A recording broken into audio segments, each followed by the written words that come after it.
Once upon a time, in a sun-dappled meadow dotted with wildflowers and shimmering fireflies, there lived a lively bunny named Bounce.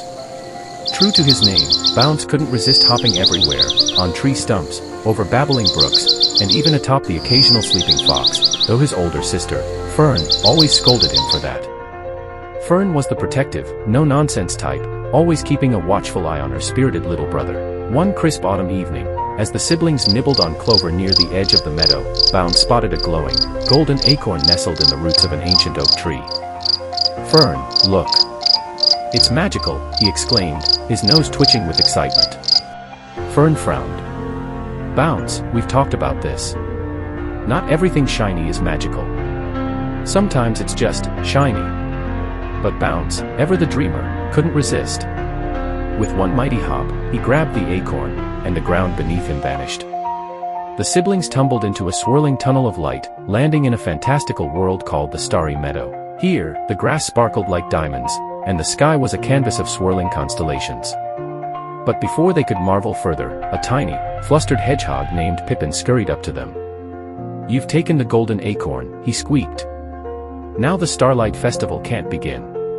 Bounce's ears drooped. "I didn't mean to cause trouble." Fern stepped forward, her protective instincts kicking in. "We'll help fix this." "But how?" Pippin explained that the acorn was the key to lighting the starlight tree, which kept the meadow's magic alive. Without it, the stars would fade, and the meadow would fall into eternal twilight. Thus began their whimsical adventure.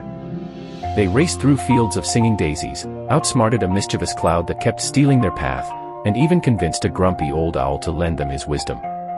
Along the way, Bounce's boundless energy often led them into trouble, like the time he hopped onto a floating lily pad, only to discover it was a sleepy river monster's back.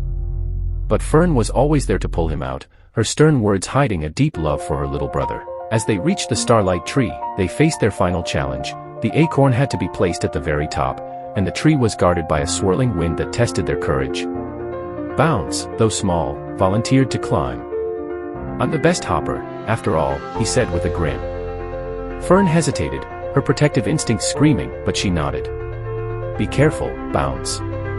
With Fern's encouragement, Bounce hopped higher and higher, dodging the wind's gusts. Just as he reached the top, the wind whispered, "Why do you care about this place?" Bounce paused. "Because, it's like my family. It's worth protecting." The wind calmed, and Bounce placed the acorn. The tree erupted in light, and the meadow sparkled brighter than ever. Back in their own meadow, Bounce and Fern shared a quiet moment under the stars. "You know," Fern said, "you're a handful, but I wouldn't trade you for anything." Bounce grinned. "Even if I hop on a fox again?" Fern groaned, but her smile gave her away. And so, the siblings' bond grew stronger, their adventures a reminder that family, courage, and a little bit of whimsy could light up even the darkest nights.